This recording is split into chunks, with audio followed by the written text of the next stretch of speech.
ગુજરાત આંગણવાડી કર્મચારી સંગઠન દ્વારા આવેદન। ગુજરાત આંગણવાડી કર્મચારી સંગઠન મહિલા અને બાળ વિકાસ મંત્રાલયે આંગણવાડીને ડિજિટલ બનાવવા માટે પોષણ ટ્રેકર મોબાઈલ એપ લાગુ કરી એના દ્વારા આંગણવાડી કાર્યકરોના કાર્યભારમાં વધારો થયો છે અને કુપોષણ અને આંગણવાડીની સેવાઓ અસર પડી રહી છે। આ સાથે એફઆરએસ દ્વારા લાભાર્થીઓને યાદીમાંથી દૂર કરવાની પ્રક્રિયા ચાલી રહી છે। એફઆરએસ દ્વારા ટીએચઆરના વિતરણમાં ઘણી સમસ્યા ઊભી થઈ રહી છે।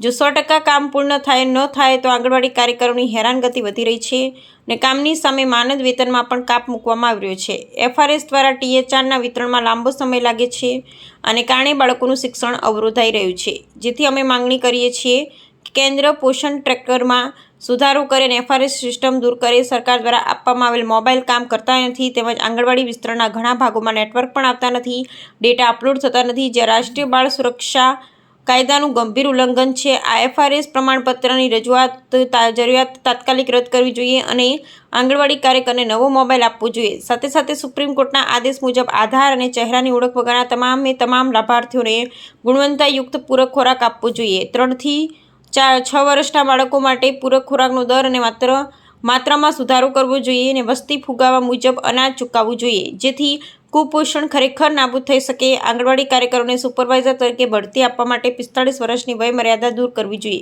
જેથી તમામ આંગણવાડી કાર્યકરોને બઢતીનો લાભ મળી શકે। જો કોઈપણ વિભાગમાં બઢતી માટે કોઈ વય મર્યાદા નથી તો પછી આંગણવાડીમાં શા માટે? 2018 પછી કેન્દ્ર સરકારે આંગણવાડી કાર્યકરો અને સહાયકોના પગારમાં પણ વધારો કર્યો નથી અને કામનો ભાર દિવસે ને દિવસે વધી રહ્યો છે, તેથી કેન્દ્ર સરકારે પગારમાં વધારો કરવો જોઈએ। ગુજરાત હાઈકોર્ટે 2/8/2023ના રોજ આંગણવાડી કાર્યકરો અને સહાયકોને નિયમિત કરવા અને વર્ગ 3-4ના કર્મચારી તરીકે જાહેર કરવા તેમને લઘુત્તમ પગાર આપવાનો સંદેશ આપ્યો છે।